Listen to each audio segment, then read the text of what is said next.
Hello, welcome back to my channel. My name is Raquel and I'm here to talk about some books that I've read recently. The first book I'm going to talk about is A Girl Called Samson by Amy Harmon. This is the very first book that I've ever read by this author, and she's a very famous historical fiction author. This book is about a woman who disguises herself as a man to fight in the Revolutionary War. I had just recently watched the movie The Patriot with Mel Gibson, and I think that I wanted that in book form. And that's not exactly what this book was. I could tell that it was well researched, the writing was really good, but it was a little romance heavy, and I think I was looking for a little bit more like action and camaraderie and heart, and I thought this book was really good, but it just wasn't, The Patriot in book form like I was expecting, and I know that that's not really fair to compare it to, but I ended up giving it like a 3.75. The next book that I read is called The Martian by Andy Weir. I read his book Project Hail Mary last year and I absolutely loved it. And so if you're not familiar, if you've never seen the movie or read the book, this is about a man who goes on a mission to Mars and his crew believes him to be dead, so they accidentally abandon him and leave him behind. And until he can get a rescue mission, he has to learn to survive on Mars. And so I think the idea sounded really good, but I think the thing that I loved the most about Project Hail Mary was the humor and the characters and the emotions. And because this man is alone on a planet, I feel like you just don't get that. And it's also extremely sciencey. I do think like the Project Hail Mary was sciencey too, but it had a lot of those other emotions that kind of balanced that out for me. And this one was just like a little bit too sciencey. I felt like almost like I was reading a textbook more than reading a story. I liked it. It was enjoyable, but it was just nothing compared to the Project Hail Mary. And for that reason, I gave it a 3 stars. The next book that I read was one of my most anticipated reads of this year, and that is Play Along by Liz Tomforde. This is the 4th book in the Windy City series. It is a sports romance series, an adult sports romance series, so not like college. I love this series so much. I have loved every book except the first one. The first one was just kind of okay to me, but the rest of the books in the series are all so good, and this one is no different. We have Isaiah, who is a professional baseball player, and we have Kennedy, who is a part of the medical staff for this team, and so they're always together. They're traveling around the country together. Isaiah has always been absolutely obsessed with Kennedy, but she's always been engaged to someone else, and now all of a sudden she's not. But she has absolutely no interest in Isaiah. She wants nothing to do with him, but that is not going to stop Isaiah from trying. Like, he tries so hard through humor and, just trying to take care of her, and she's just not interested. And I know that idea sounds a little off-putting, but it works in this situation. And, she goes from thinking that Isaiah is like a goofy playboy to realizing that he has a lot of heart and he would definitely be ready to settle down for the right girl. And it's so good. I love this book so much. I think I gave it 5 stars because it did give me those 5-star feelings, but this book is not perfect. I don't think it's quite the same level as the 2 before it. So I think that I actually might change my rating to like a 4.75. The next book that I read was The Well of Ascension by Brandon Sanderson. This is the 2nd book in the Mistborn series. This is the first series that I've ever read by Brandon Sanderson, and I'm very interested in continuing on in his Cosmere universe. I loved book 1. So The Final Empire is the name of the first book, and it was absolutely captivating. I loved the magic, I loved the characters, I loved the world, I loved everything about it. And then this one, the pacing was so much slower. And I get why. I don't think I'm mad at it for being slow, because we all needed that time for these characters to develop, for all the politics and the scheming and, trying to find answers to our questions. And I get it. I understand why it had to be slow, but that made it like sometimes not something I wanted to just sit there and binge. It did take me quite a long time to read this book.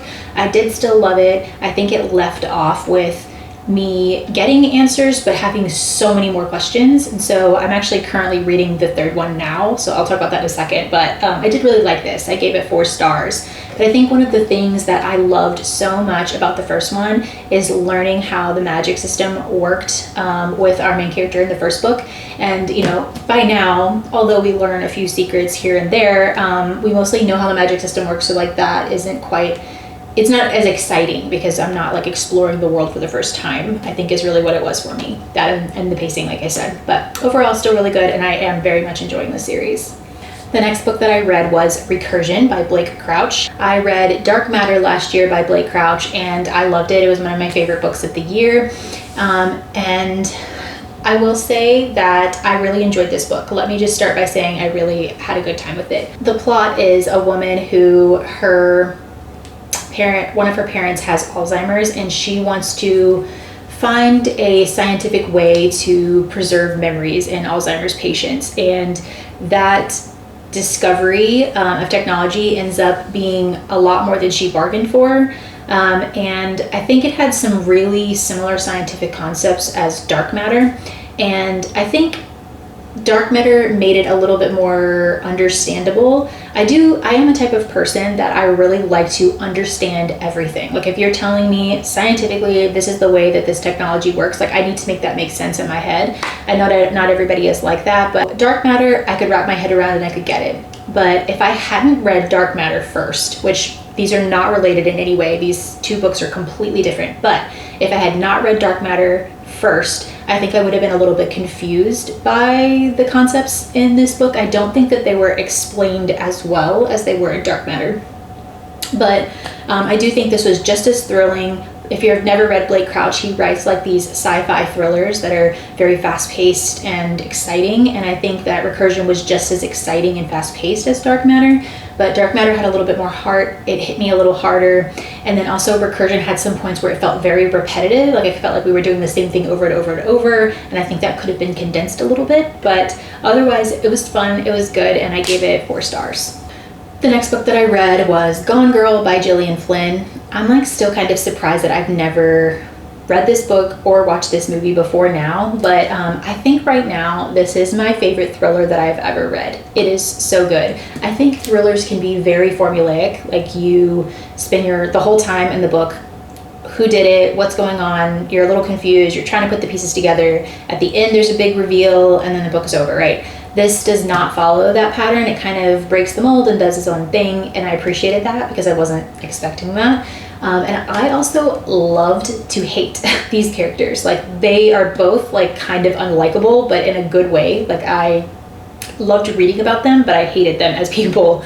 And I loved the writing so much in this book. If this is a library book, but if it wasn't, I would have like highlighted and tabbed and underlined things in this book because there were just so much like thought-provoking one-liners and like little paragraphs about life that I related to so much, and I just really had a good time with the journey of this book, and you know, just how psychotic it is. That's all I'm going to say. Obviously you want to go into thrillers being as blind as you can be, and I highly recommend like don't look up anything. If you've like me and you haven't seen the movie or read the book, like just do yourself a favor and go into it blind. It's really good. The next book that I read was called Forever Interrupted by Taylor Jenkins Reid. This is a book about a girl who loses her husband and is trying to process her grief. So we actually end up having 2 timelines. The first timeline is how she meets her husband, how they fell in love, and this other timeline is how she's dealing with, you know, his loss after his death. I love Taylor Jenkins Reid. She's one of my favorite authors. I love her writing and how, you know, it just evokes all these emotions and thoughts every time I read any of her books. And so it had that quality to it that I loved. I loved listening to the words, and then I did listen to it on audio, and Julia Whalen narrates most of Taylor Jenkins Reid's books, so loved that as well. It's just a fun experience to listen to any of her books. But I will say I think this one, this is going to sound bad because this is about a woman losing her husband, which is probably the saddest thing I can think of, and I know I would be, you know, a hot mess if my husband passed away, but it was just so depressing. Like we did have the other timeline of how they fell in love, and that was cute and stuff, but there were so many times that I was like, okay, come on, like you've wallowed, it's time to pick yourself back up, it's time to get back on the horse and get out there, you know, like live your life. And I know that that's harsh, like everybody processes grief in their own way, but I kind of just was like, oh, come on, like so many times. And so it was like a little bit annoying, but I also get it. Anyway, it just wasn't really my favorite Taylor Jenkins Reid book, and so I gave it 3.5 stars. I've also slowly but surely been going through a novella collection by Stephen King. I'm reading through different seasons, so there are 4 novellas in this book. I've read 2 of them. So I read Rita Hayworth in The Shawshank Redemption. Maybe you've seen that movie or you've read this one before. I had not seen the movie, and I had obviously not read the short story either, so I had no idea what it was about. I think all you really need to know if you're interested in either watching the movie or reading this is that it's about a prison break. But something I love about reading Stephen King, and I don't know if it's because it's him as an author in particular, or if it's just authors in general that were writing in the 70s and the 80s, but they just, he holds nothing back. Like, he doesn't not say it because it's politically incorrect, or he has no problem just saying whatever comes to his mind, and he doesn't shy away from the brutalities of life, or the good moments and the bad moments, and it is just more like slice of life reading for me so far when it comes to Stephen King, and times can be very disturbing. But that book was nothing compared to the next short story in here, which was called The Apt Pupil, which is about a boy in high school who comes across an old man with a fake identity as he is in hiding. He used to be a very prominent Nazi soldier and has been on the run ever since World War II. He is a very wanted man across the world. And so this high school kid is so fascinated by the Nazis and concentration camps, and he wants to know every single detail of what it was like from this man, or he's gonna hand him over to the authorities. And so this man is, forced to recount everything that he went through, which at first, even though he's a Nazi and was a horrible person, you almost kind of feel for the man at first, that he's having to relive all of this, but then it's just which one's the monster, I think was kind of the theme. It was really interesting. There were a lot of points in this book that I almost put it down because it was just very disturbing, and I'm like, do I want to continue reading this? Because it was really hard to stomach sometimes reading it. But I felt like that emoji, the one that's like this, because it's awful and I can't watch, but I also just can't look away. And I don't know what that says about me as a person, but I did enjoy this story, and I did go watch both films with my husband after I watched the Shawshank Redemption movie and the Apt Pupil movie, and I thought they were really good adaptations as well. As for what I am currently reading, I am slowly making my way through the other 2 stories in that novella collection by Stephen King.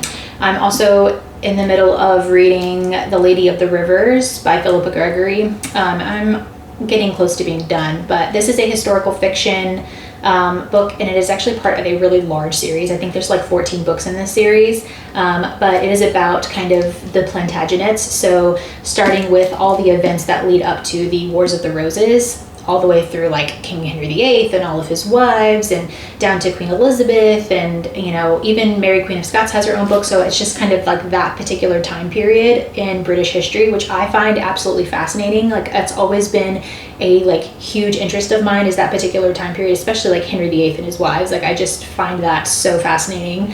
And if you ever watched that show Reign, that was on the CW a while back, it kind of gives me that kind of vibe. Now, the show is amazing, and I've only read this book so far, but that's kind of the time period of when all of this stuff is taking place. This is obviously a little bit earlier, but very, very good so far. I'm really liking this a lot.